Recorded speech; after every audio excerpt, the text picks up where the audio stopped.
Hello, dear students. Welcome back to your offline English class. Continuing with our topic tenses. Today we are going to do the future continuous and future perfect. So here we start. Go through this table as we had already gone through present indefinite, present continuous, present perfect, past indefinite, past continuous, past perfect. Now future indefinite कल हमने किया था, आज हम करेंगे future continuous और future perfect. What do you mean by future continuous and where it is used?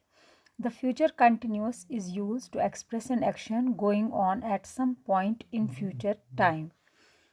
Future time में जो कोई एक्शन हो रही होगी, ठीक है, जैसे हम बोलेंगे कल इस टाइम आप पढ़ रही होंगी, तो वो जो फ्यूचर में हम कोई एक्शन बोलेंगे तो उसको हम जो कंटिन्यूस हो रहा होगा तो उसका हम फ्यूचर कंटिन्यूस बोलते हैं. जैसे I shall be reading the paper then, उसको कोई बोलता है कि मैं उस टाइम पेपर पढ़ रही होंगी, उस टाइम, ठीक है, then. So they will be playing a match at that time. जैसे आपसे कोई मिलने आएगा तो आप बोलोगे 4 बजे, तो हम बोलेंगे नहीं, उस टाइम हम मैच खेल रहे होंगे. They will be playing a match at that time. So एक तो फ्यूचर में हो रहा है और कंटिन्यू हो रहा है, ठीक है. तो so it is used to express an action going on at some point in future. This tense is also used to indicate some future plan. और ये टेंस जो है, जैसे कोई फ्यूचर में हम कोई प्लान करते हैं तो उसको भी इंडिकेट करता है. जैसे we shall be staying there for a week, हम लोग वहाँ रुकेंगे, एक हफ्ते के लिए रुकेंगे, ठीक है. I shall be visiting this place regularly, तो मैं यहाँ पर रोज़ आया करूँगी, रेगुलरली आया करूँगी इस जगह पर, ठीक है. तो ये हो गया फ्यूचर प्लान इंडिकेट करने के लिए हम फ्यूचर कंटिन्यूस का इस्तेमाल करते हैं.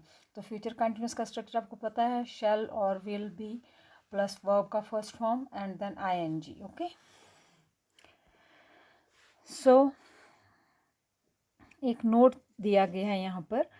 द फ्यूचर इंडेफिनिट टेंस, जिसको हम सिंपल फ्यूचर भी बोलते हैं, indicate some point of time in the future. वो किसी पॉइंट ऑफ टाइम बताता है फ्यूचर में कि कल क्या होगा.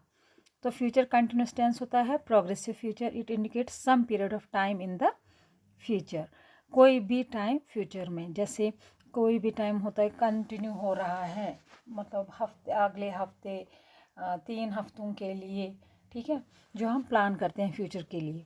इन the following sentences the use of future indefinite seems to be as appropriate as the use of future continuous. जैसे I shall do this work at 7 AM tomorrow, ये future है.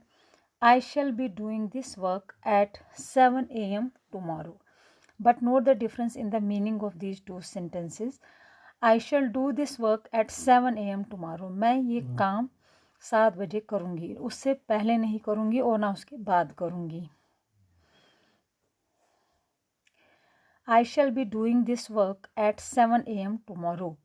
I shall start before 7 AM and shall continue working even after 7 AM. ठीक है, यही दो फ़र्क है इन दोनों में. हालांकि मीनिंग दोनों का सेम है, लेकिन वो some particular point of time बताता है फ्यूचर का और ये पीरियड ऑफ टाइम बताता है, ठीक है. The future indefinite tense shows that the action begins at the stated future moment. और जो फ्यूचर कंटिन्यूस टेंस है, that shows the action began before the stated moment in the future, ठीक है. जैसे अब आपके सामने है सिंपल फ्यूचर और फ्यूचर प्रोग्रेसिव, इसमें आपने इस्तेमाल करने हैं. सिंपल फ्यूचर हो गया फ्यूचर इंडेफिनिट, फ्यूचर प्रोग्रेसिव हो गया future continuous. I dash reach there at 5 o'clock. I will reach there at 5 o'clock, ठीक है. और I will be reaching there at 5 o'clock. ये I will reach there at 5 o'clock, इसमें simple future ही लगेगा. We dash wait for you when you come back. हम आपका इंतज़ार करेंगे जब आप वापस आएंगे. या आप यहाँ पर ये we will be waiting for you, ठीक है, कंटिन्यूस में लिख सकते हैं जब आप वापस आएंगे तब भी हम आपका इंतज़ार करते रहेंगे। तो इस तरह से आप ये सेंटेंसेस हैं नीचे, आपको इसमें सिंपल फ्यूचर और फ्यूचर प्रोग्रेसिव यूज़ करने हैं। So go through this and again I would like to say कि if you feel any problem then please message on the WhatsApp group. Now after this we will do future perfect. Future perfect is used to indicate the completion of an action by a certain future time. हमें future perfect जो है वो हमें बताता है कि किसी काम का पूरा होने का इंडिकेशन, हमें कंप्लीट होने का इंडिकेशन दे देता है with the future time, certain future of time. जैसे I shall have finished my homework by evening, मैंने अपना काम ख़त्म कर लिया होगा शाम होने से पहले। She will have clean the room before you reach there, उसने कमरा साफ़ कर लिया होगा जब आप घर आएंगे। ठीक है, तो इस तरह से आप देखिए future perfect is very simple and easy. अब आपको देखना है नीचे कुछ सेंटेंसेस दिए गए हैं, you have to fill in the blanks with correct tense form of the verbs in the brackets. Present perfect का भी इस्तेमाल हो सकता है, पास्ट परफेक्ट का भी या फ्यूचर परफेक्ट का भी। ठीक है, I dash finish my work just now, I had finished my work just now, यहाँ पे हमने पास्ट परफेक्ट का इस्तेमाल किया। I dash finish my work before he came. I will finish my work before he came. I dash finish my work by the time you come back in the evening. I will have finished my work by the time you come back in the evening. तो I will have finished my work. ठीक है, ये देखिए आप यहाँ पर हमने क्या क्या इस्तेमाल किया, पास्ट परफेक्ट किया, फ्यूचर परफेक्ट किया, ठीक है, और दोनों में फ्यूचर परफेक्ट किया।